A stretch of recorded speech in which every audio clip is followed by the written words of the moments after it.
So first of all, what drew you to philosophy, and then describe what do you mean by the poisoning? Well, the first thing was epistemological doubt.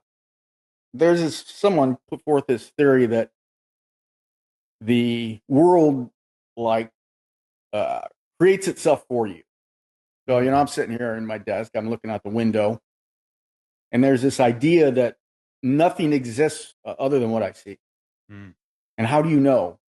I right, don't know that there's right. anything in the I world gotcha. Right, beyond my sight there outside right. the window. But it's almost like you ever have a computer where you have a button that's off the screen and you pull it up and the computer hasn't generated the graphics for the button because you weren't looking at it. Mm, Kind of along those lines. mm. So there's this epistemological doubt that you can't really be sure of anything you're seeing. Or beyond what you're seeing.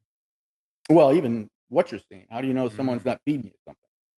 And this was kind of, I think, most brought to fruition under Immanuel Kant, really? who kind of So this idea that I can't even trust what I'm sensing, what I'm being fed. How do I right, know? The ultimate skepticism. right. Tell me more You about Kant. you can go all the way back to Descartes, who I think therefore I am, uh, Mm-hmm. where he kind of took that to an extreme, um, What was his where he extreme? doubted everything, Yeah.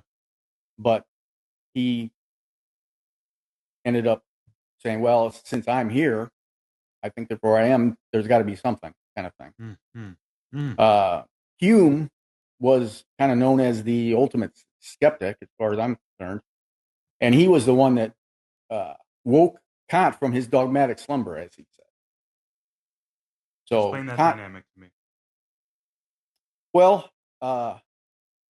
Hume said that if you hit a cue ball and it hits a ball and it ricochets off, something, the cause and effect there, even something that tight, you can't be certain that the cue ball hitting that ball caused that ball to. Hmm. So, Okay. I guess I'll take that so as this is, yeah, I don't want logical. to I get, mean, is that here's a stupid? Is rabbit that a hole. stupid observation by Hume? No, because um, you got to remember that when you see a cue ball, you're you're seeing the light frequencies going into your head, and that image is in your brain is creating that image. Your brain is creating that reality. That's pretty much what Kant came up with, although he Mm-hmm. may not have been the first.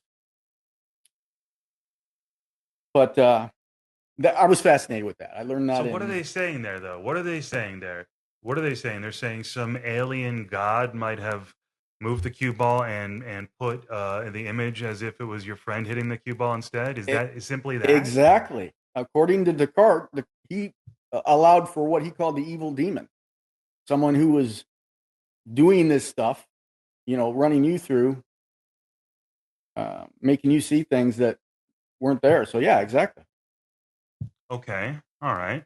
So who? So Kant woke Hume from the slumber, or was it the other way around? Hume was first. Well, Kant credits Hume for kind of the idea, but Kant really took it. He wrote uh, Critique of Pure Reason, probably one of the uh, most important philosophical works ever, What is it? What's which, this? What's which is the really gist of about it? this. It's Just about this. about this. Yeah. So tell me more about philosophy and how it relates to your life and your passions and the poison now. Well, the poison. Uh, I think getting into postmodernism, going back to this idea that I did this set arguing that DJ mixes postmodern art. I've been kind of fascinated with postmodern. So postmodernism, I would say, is this kind of realization that Kant's insight that we can't know reality. You know, our reality is a construction of our own brain, Hmm. and we also get into Einstein, the theory of relativity. So if you look at from the modernist lens, things were very, we started getting scientific and making a lot of advancements, and we were really sure about a lot of things, or thought we were, and you can kind of think of that as modernism. Postmodernism was when we started realizing we didn't know as much as we thought, Mm, or as we learned more, we realized, kind of along the lines of the more you learn, the less you know. The more you mhm. learn, the more you know you need to learn, kind of thing. Right. Nothing wrong with So, that. right, nothing wrong with it. Postmodernism is difficult, but I would contend that postmodernism has been weaponized. So a lot of people are just negative about postmodernism, which I think is wrong. Because people associate that with moral relativism, then the distortion Yes, of truth. yes, yes, And there's a logic to that, but you're yeah. saying it's not necessary. So how has it been poisoned? Well, I think postmodernism is a reality. The theory of relativity. Time is mutable. And you could go to my page. I have essays on this, 5-minute essays. The channel's Dragon Dragon's essays, Lair, 2 equals just like 5. Dragon Right. Right. apostrophe S Lair, Lair.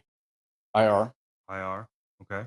So that's a Good. reality that we have to contend with. But people can then take that kind of epistemological doubt and weaponize it.